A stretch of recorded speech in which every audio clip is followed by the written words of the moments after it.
Sveiciens visiem! Šajā video mēs paturpināsim tēmu par to, kad īstenībā iet akcijām un cik viņas īstenībā ir ienesīgas. Jo iepriekš es teicu, ka akcijas īstenībā nepelna 10% gadā. 10% pelna S&P 500 indeks, kas sastāv no labām akcijām. Un vienas akcijas dzīve ir pilnīgi kaut kas cits nekā labu akciju indeksa dzīve. Tā kā labi, ķersimies, vērsim pie ragiem un sāksim iet uz akciju analīzi. Un šajā video būtībā es tādu ļoti īsi un ļoti vispārēji apskatīšos 3 S&P 500 kompānijas. Jo, protams, viņi katru varētu ķidāt pa, simtiem un simtiem analītisko pārskatu un stundiem garus video, bet mums to nevajag. Mums vienkārši vajag parādīt tādu vispārēju ideju par to, kā izskatās akcijas un kāds ir viņu dzīves cikls. Un šajā gadījumā tas būs ar 3 uzņēmumiem. 2, kurus jūs visdrīzākais zināsiet, un 3, ko es būtībā atradu S&P 500 sarakstā uz labu laimi. Tā kā, pirmkārt tas būs Amazons, komentāru nav, otrkārt tas būs JP Morgans. Tiem, kas to nezina, tā ir faktiski viena no pasaules varenākajām un ietekmīgākajām un peļņu nesošākajām un visādi citādi zināmākajām bankām. Un 3. ir Pacific Gas and Electric Company, jeb uzņēmums, kas nodrošina dabasgāzi un elektrību ASV rietumu štatiem. Tā kā labi, sāksim ar Amazonu.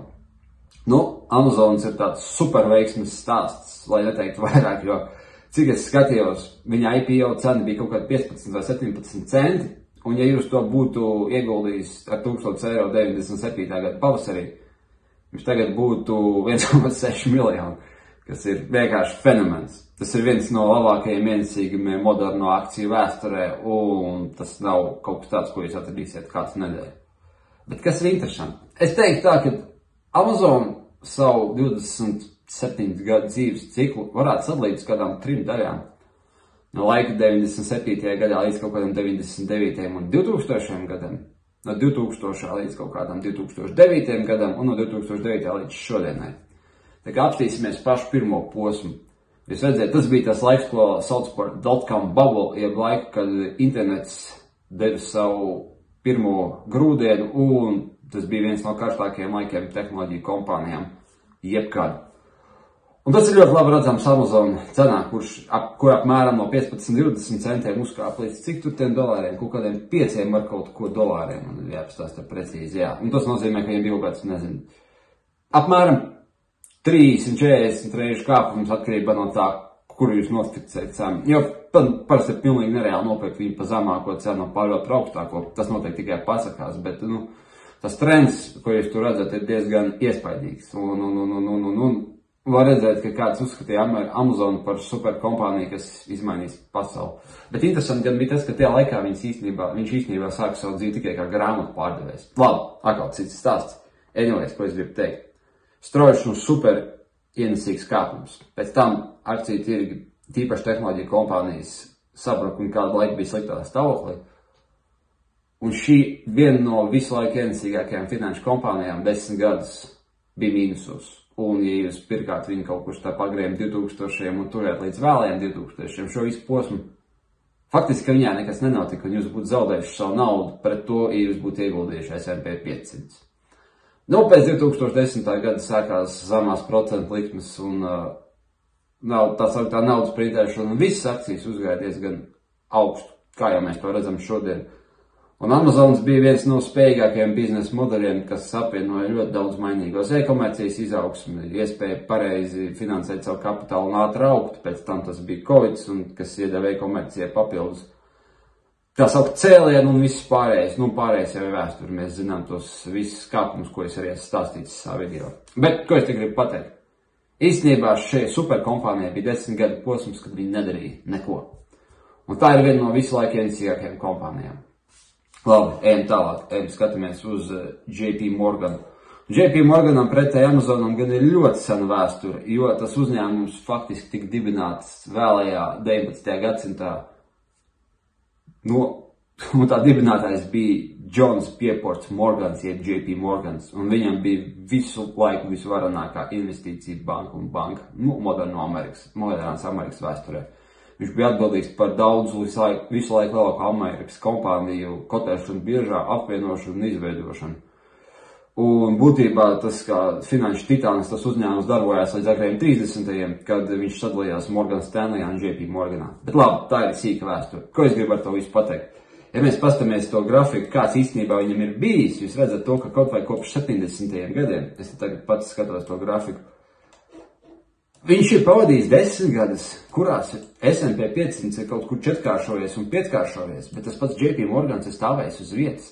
Jūs skatāties no vēlējiem, šeit ir grafiks, no vēlējiem 60. līdz kādiem agrējiem 90. Jūs nebūtu nopelnījuši, ja jūs būtu ielikuši savu naudu vienā no ASV finanšu milžiem, kas arī bija tad, jo viņš visu laiku bija diezgan liela netekmīga investīcija banka. Redziet, pārdesmit gadu var nonākt, un nekas ar akciju nenotiek, un pēc tam viņi var izšaut, jā, tad, kad viņi tur izšauj. Salīdzinoši vēlāk, un kurā posmā jūs uz to skatāties. Bet es gribēju vienkārši parādīt to, ka uzņēmumu garajā dzīves laikā varbūt gadu 10, kad ar viņu nenotiek nekas, un to tā nevar īsti nekad precīzi paredzēt. Jo, nezinu, kāpēc argumenti tādi ir. Nu, mēs pēc faktu varētu visu kaut kādus brīnums atrast, bet es tikai gribu pateikt to iepriekšējo domu. Un tālāk, te ir interesantāks gadījums. Šis ir Pacific Gas and Electric Company, jeb uzņēmums, no kā es nezinu vispār neko. Un cik es vienkārši viņu apskatījos kaut kāds 10 minūtes, lai sagatavotu to video, un es sapratu to, ka faktiski ilgu laiku viņš bija viens no lielākajiem publisko pakalpojumu sniedzējiem Amerikā. Viņam bija diezgan ievērojama gāzes un elektrības infrastruktūra, jo viņš diezgan vairākus miljonus mājsaimniecību apgādāja ar šiem publiskajiem pakalpojumiem. Un viņš faktiski bija ilgus gadus stabils uzņēmums, un tur nekas interesants nebija. Bet redziet, tas ir publisko pakalpojumu sniedzējs, un tā ir Amerika. Ja jūs redzat to grafiku, jūs redzat to, ka 2017. gada beigās šis uzņēmums nokrita no 70 līdz kaut kādiem $10. Nu, ka arī izvēl 90% savas vērtības. Viņš zaudēja vienkārši tā, ka es nezinu, kas tur tā kā kaut kāds penny stocks. Zinu, kāpēc tas tā bija? Tāpēc, ka tajā laikā Amerikā bija drausmīgi meža ugunsgrēki.